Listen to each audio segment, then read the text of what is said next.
Engine की गरज आसमान में गूंजने से बहुत पहले, एयरपोर्ट, बोर्डिंग पास और खिड़की वाली सीटों से पहले इंसानों ने ऊपर देखा और सपना देखा। उन्होंने पक्षियों को बादलों को चीरते हुए उड़ते देखा और सोचा, हम क्यों नहीं। सदियों तक उड़ना एक कल्पना था।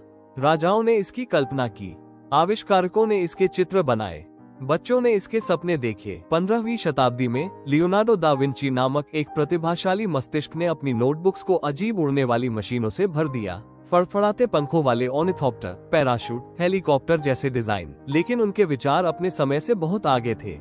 आसमान अभी तैयार नहीं था। 1800 के दशक में ये सपना और गंभीर हो गया।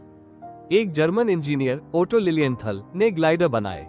बार बार वे पहाड़ियों से दौड़ते हुए उतरे, हवा में छलांग लगाई और कुछ जादुई सेकंडों के लिए वे उड़ गए। उन्होंने एक शक्तिशाली बात साबित की, उड़ान संभव थी, लेकिन ये खतरनाक था। और 1896 में एक दुर्घटना ने उनकी जान ले ली। आसमान साहस मांगता था। दृश्य अमेरिका की ओर बदलता है। ओहायो के डेटन में एक छोटी साइकिल की दुकान में दो भाई चुपचाप पक्षियों को देख रहे थे। ऑरवेल राइट और विल्बर राइट।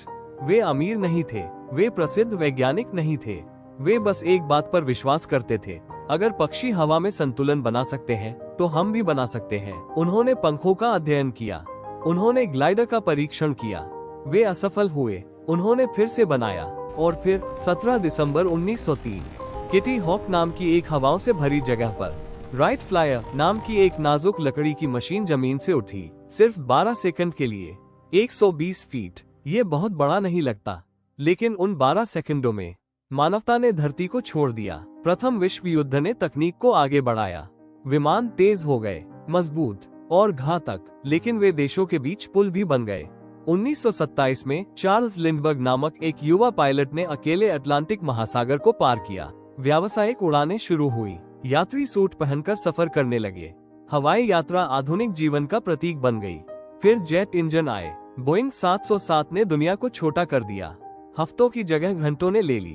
और आज एयरबस A380 जैसे विशाल विमान सैकड़ों लोगों को महाद्वीपों के पार ले जाते हैं।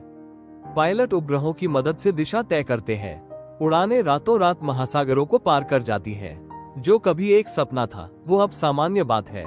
लेकिन यहाँ सबसे सुंदर बात है, हवाई जहाज की कहानी सिर्फ इंजनों और पंखों की कहानी नहीं है।